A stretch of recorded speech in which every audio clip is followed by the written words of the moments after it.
नमस्कार, स्वागत है आपका कमोडिटी निवेश में, जहां हम आपको न सिर्फ कमोडिटी बाजार की खबरों से रूबरू कराते हैं बल्कि बेहतर ट्रेडिंग कॉल्स भी देते हैं। साथ ही हमारे एक्सपर्ट्स कमोडिटी बाजार से जुड़े आपके सवालों के जवाब भी देते हैं। और आज जवाब देने के लिए हमारे साथ दो मेहमान हैं। रवि देवरा हेड ऑफ रिसर्च हैं और फंड मैनेजर है कुंवर जी ग्रुप से। भूपेश शर्मा हैं टेक्निकल एक्सपर्ट हैं बीकानेर से। आप दोनों ही मेहमानों का स्वागत है। और आपको सवाल पूछने का तरीका भी दर्शकों को बता देते हैं। नंबर है 9136934058, जिस पर आप अपने सवाल हमें भेज सकते हैं।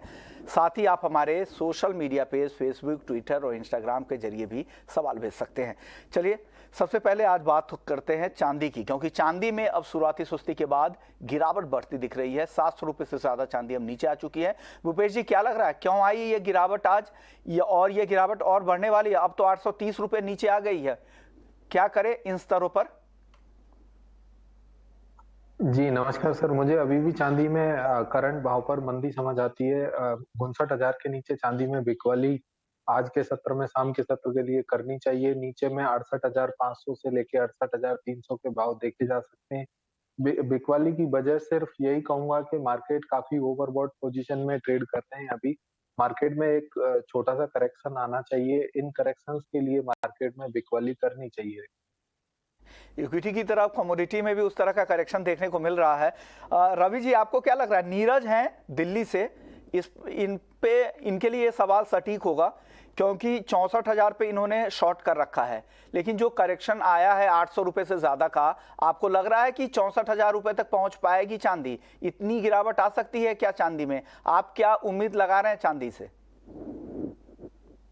जरूर सर, डेफिनेटली जो चांदी का प्राइसेस है, सिल्वर नियर टर्म में एक अच्छे सपोर्ट इंटरनेशनल मार्केट में 2320 का, as well as domestic market में जो सपोर्ट है वो 68,200 का है। सपोर्ट के ऊपर जब तक सस्टेन है, कोई बड़ी गिरावट की असर नहीं दिख रहा है।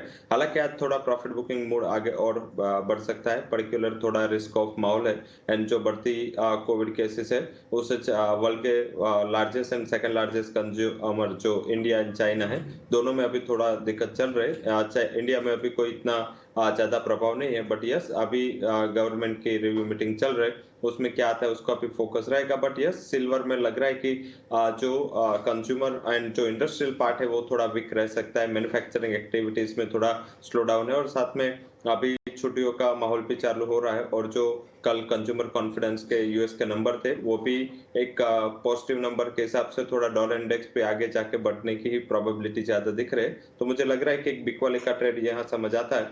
69,200 के करीब सेल करना है। 68,600 68,200 दो टारगेट रहेंगे। 69,580 का स्टॉप लॉस है।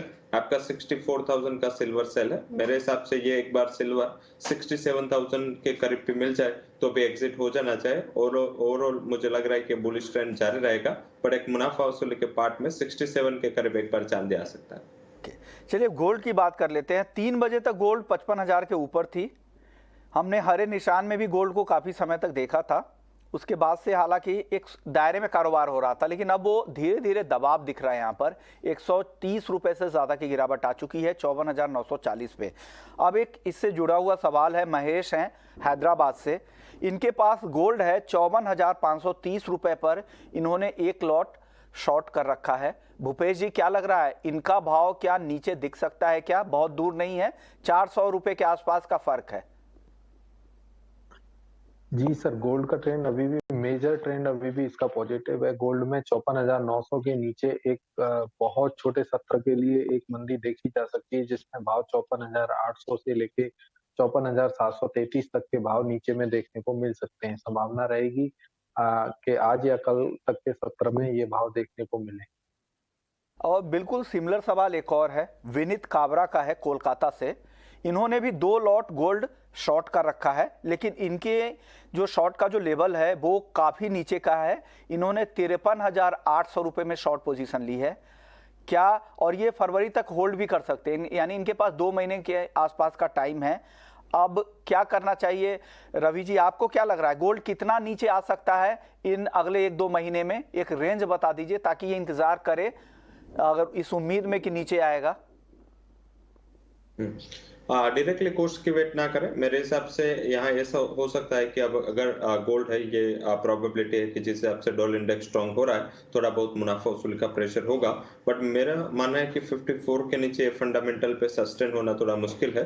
तो आई थिंक अगर जो 54,200 के करीब भी मिल जाए तो भी एक बार लॉस बुक कर लेना है। मुझे उसके बिलो सस्टेन हो ऐसा नहीं दिख रहा है। तो कोई भी गिरावट आई तो उसमें आपको एक बार एग्जिट की अपॉर्चुनिटी फाइंड करनी है। ओलो ट्रेंड मुझे पॉजिटिव लग रहा है, जो सेफ हेवन बाइंग है वो बरकरार रहेगी और बॉन्ड मार्केट भी अभी टॉप बना चुके हैं। तो जो बॉन्ड में सेफ हेवन पैसा जा रहा था वो थोड़ा बहुत गोल्ड में आने की उम्मीद है।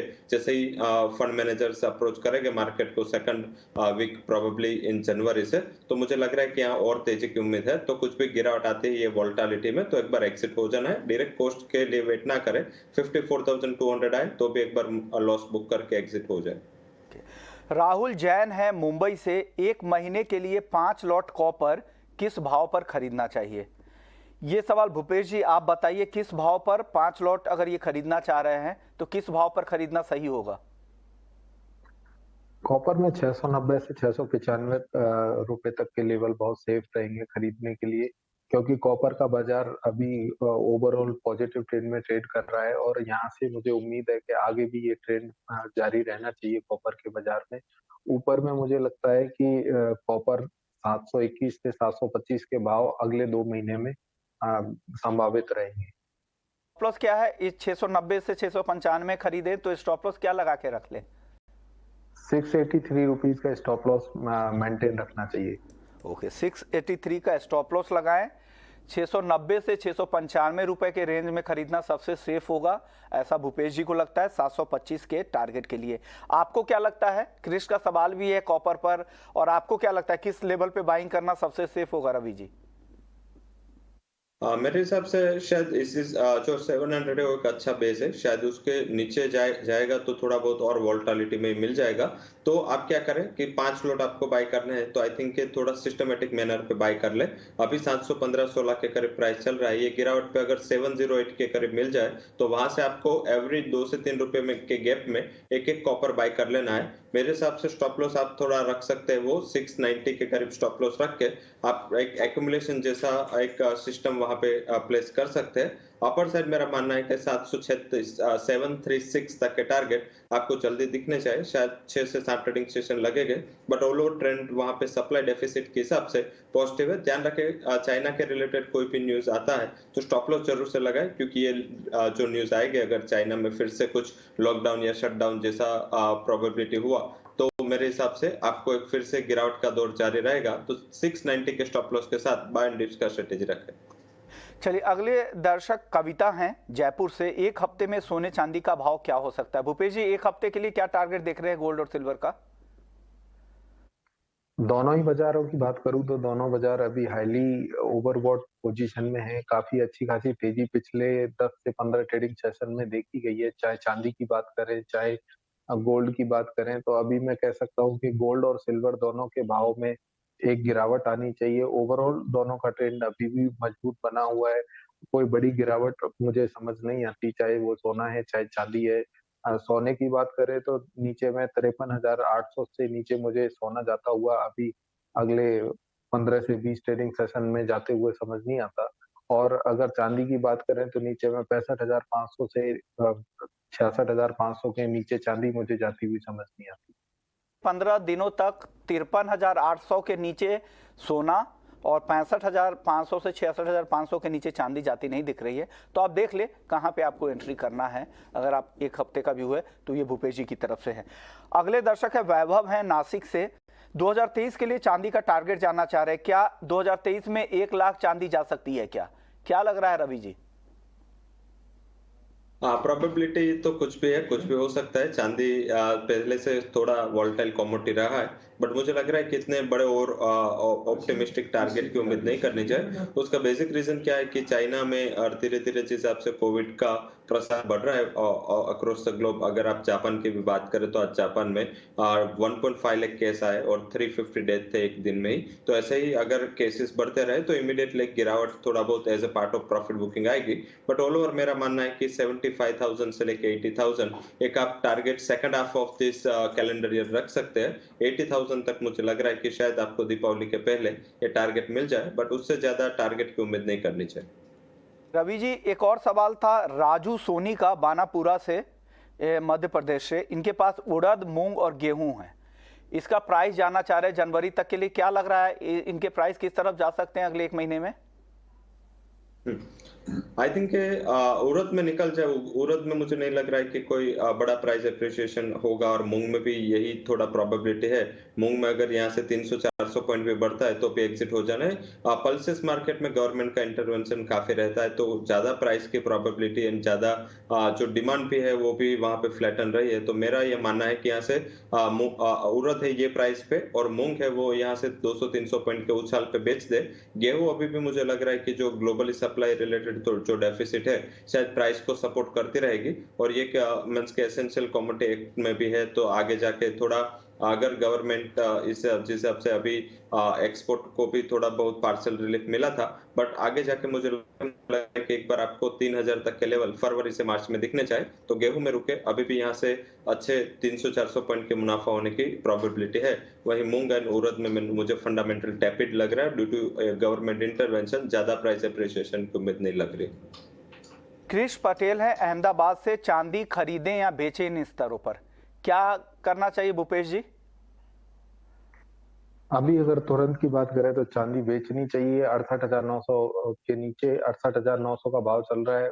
69,000 के नीचे, 69,000 के नीचे चांदी में बिकवाली करनी चाहिए। 69,650 का स्टॉप लॉस मार्क करना चाहिए, और नीचे में टारगेट 68,500 और 68,300 के शाम के सत्र में संभावित रहेंगे। चलिए अब बात कर लेते हैं मसालों की, क्योंकि मसालों में अब काफ़ी ज़्यादा इन दिनों एक्शन दिख रहा है। जीरा क्योंकि रिकॉर्ड ऊंचाई लगातार बना रहा है, अभी भी 29,000 के आसपास बना हुआ है, और धीरे धीरे हल्दी में भी अब खरीदारी दिख रही है। हमारे साथ स्पाइसेस कारोबारी प्रेमचंद मोटा साहब हैं। सर, स्वागत है आपका ईटी नाउ स्वदेश पर। सबसे पहले सर, जीरे में क्या लग रहा है, क्या हो रहा है, ग्राउंड की स्थिति क्या है और भाव कहाँ तक जा सकते हैं? सभी दर्शकों को नमस्कार। जीरा का पोजीशन ये है कि भी लास्ट ईयर आपको 15 फरवरी 2022 को कैरी ओवर स्टॉक करीबन 30-35 लाख बोरी था, जो इस साल 15 फरवरी को करीबन 5 लाख बोरी से 6 लाख बोरी रहेगा। तो स्टॉक में करीबन 30 लाख बोरी का कमी है। और इस साल जो क्लाइमेट सपोर्ट नहीं दे रहा है,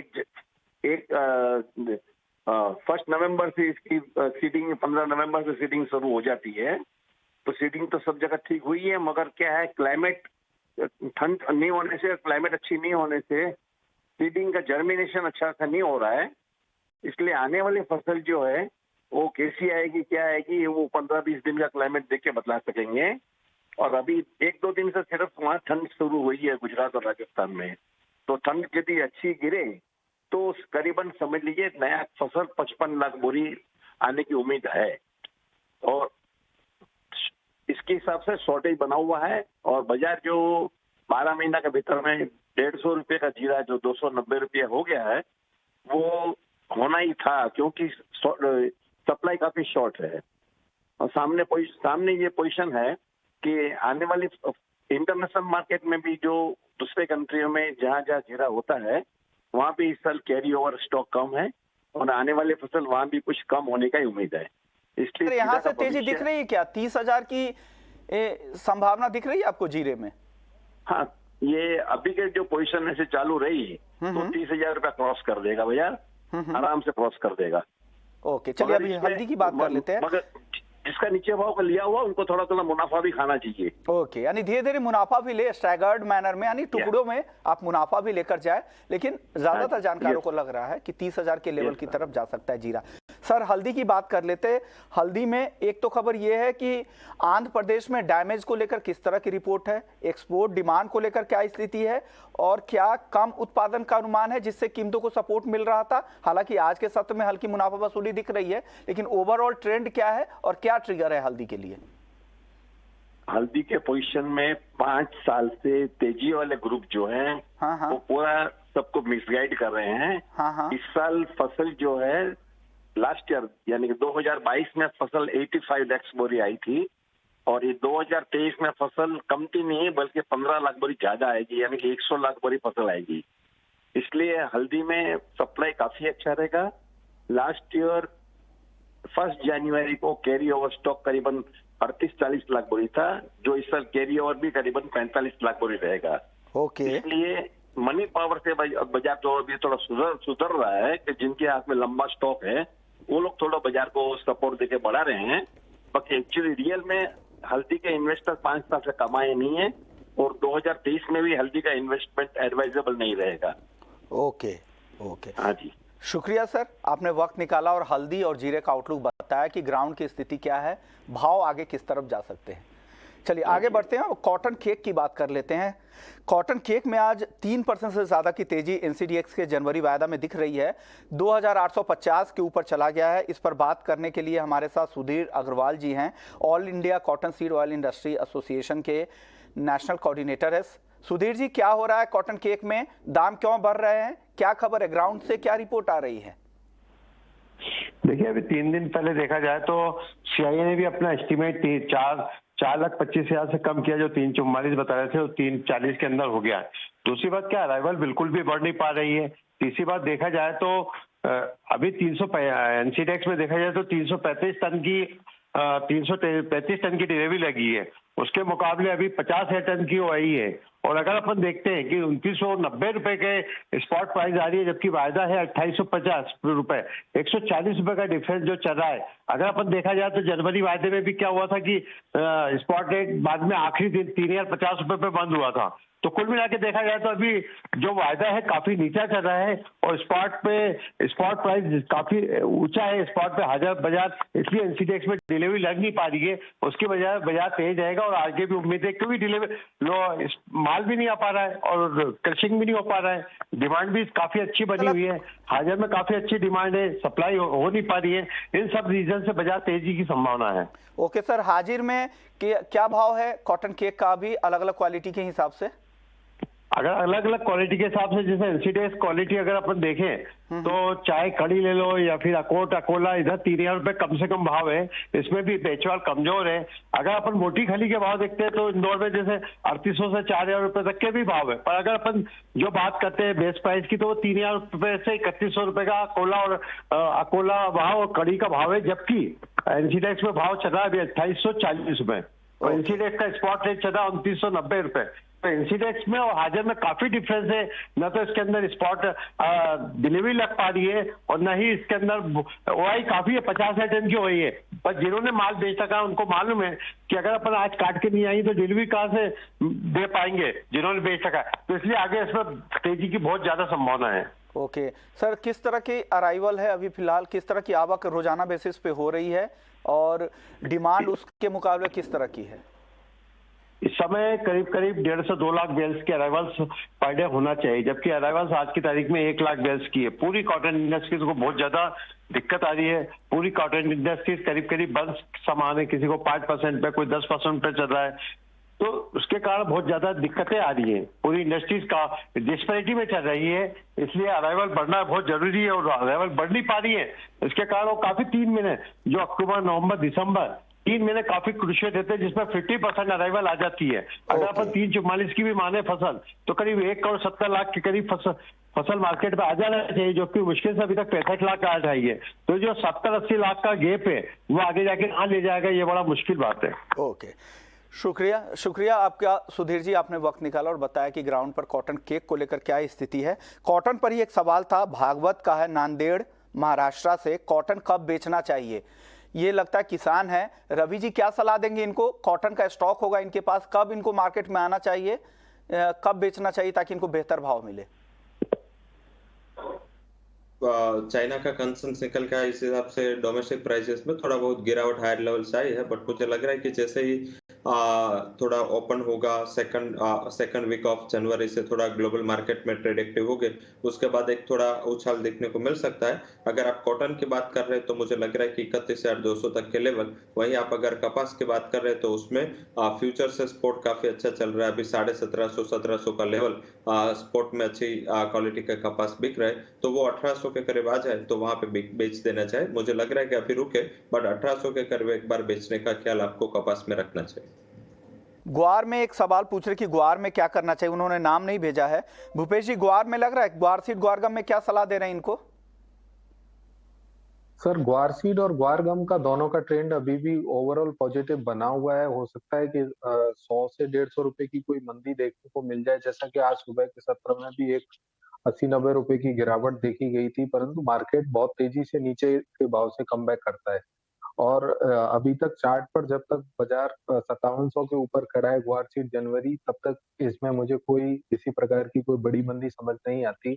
अगर ग्वार गम की बात करूं तो ग्वार गम में भी 11,800 के नीचे के भाव रिसेंट में मुझे जाते हुए समझ नहीं लगते, और यहाँ से ऊपर के भाव में जो नए हाई के करीब एक बार फिर से भाव आने चाहिए। मोहम्मद फरहान है रामपुर से, सिल्वर का आउटलुक जानना चाह रहे हैं। आमतौर पे ये मेंथा का आउटलुक पूछते थे, इस बार सिल्वर का आउटलुक 2023 के लिए जानना चाह रहे हैं। क्या लग रहा है रवि जी 2023 में चांदी का आउटलुक?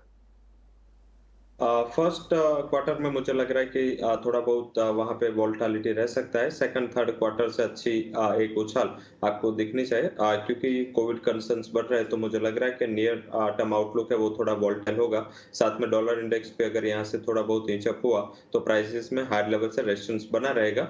नियर टर्म रेंज मुझे लग रहा है कि नीचे 67,000 से लेके 72,000 रहेगी, बट ओवरऑल अगर एक साल का टारगेट माने तो वहां पे मुझे लग रहा है कि एक बार 80,000 के लेवल आपको ईयर एंड पहले ही अच्छे हो गए, तो कुछ गिरावट आते अराउंड 67,000, तो एक बार बाइंग के अपॉर्चुनिटी के दौर पे देखना है। Short term stop loss 62 and target would be around 80,000 मुझे लग रहा है कि ये साल एंड होने के पहले मिल सकते हैं। सवाल है ध्रुव का वेस्ट बंगाल से, 2 लॉट एनजी इन्होंने 460 रुपए में लिया है, क्या करना चाहिए इनको? भूपेश जी। सर एनजी में मुझे अभी भी एनजी का चार्ट का स्ट्रक्चर अगर देखा जाए तो काफी नेगेटिव स्ट्रक्चर है चार्ट का। एनजी में अभी भी बिकवाली समझ आती है। उम्मीद है नीचे में बाजार 430 रुपए से लेके और 410 रुपए तक के भाव आने वाले दिनों में देखे जा सकते हैं। आज शाम के 70 की भी बात करें तो 444 का इनको स्ट्रिक्ट स्टॉप लॉस मेंटेन रखना चाहिए, क्योंकि 444 के नीचे अगर एनजी का भाव जाता है तो ये एनजी में एक स्टीप फॉल अपने को देखने को मिल सकता है। गुप्ता है झांसी से, गोल्ड में इंट्राडे का टारगेट स्टॉप लॉस बता दीजिए रवि जी इनको। अभी इंट्राडे के लिए अगर कुछ ट्रेड करना है 55,050 के करीब सेल करें। डाउन साइड मुझे लग रहा है 54,500 तक के लेवल दिखने चाहिए, एंड स्टॉप लॉस आप 55,300 का लगा सकते हैं। तो सेल ऑन राइज रहना है। यहाँ से अगर 80 से 100 रुपए की एक बढ़त देखने को मिले तो वहां पे एक बार सेल का ट्रेड लेना है। भूपेश जी 68,200 पे चांदी खरीदा है किशन नासिक ने, क्या करना चाहिए फटाफट बता दीजिए प्लीज। अभी प्रॉफिट बुक करना चाहिए सर। प्रॉफिट बुक करने की सलाह है। शुक्रिया भूपेश जी आपका, रवि जी आपका, आप लोगों ने वक्त निकाला और दर्शकों के तमाम सवालों के जवाब दिए। अब कमोडिटी निवेश को यहीं समेटते हैं, लेकिन आप कहीं मत जाइए। ब्रेक के बाद आपके लिए क्रिप्टो बढ़ाएगा इकोनॉमी की टेंशन, एक खास पेशकश स्वदेश विशेष में ब्रेक के बाद। नमस्कार।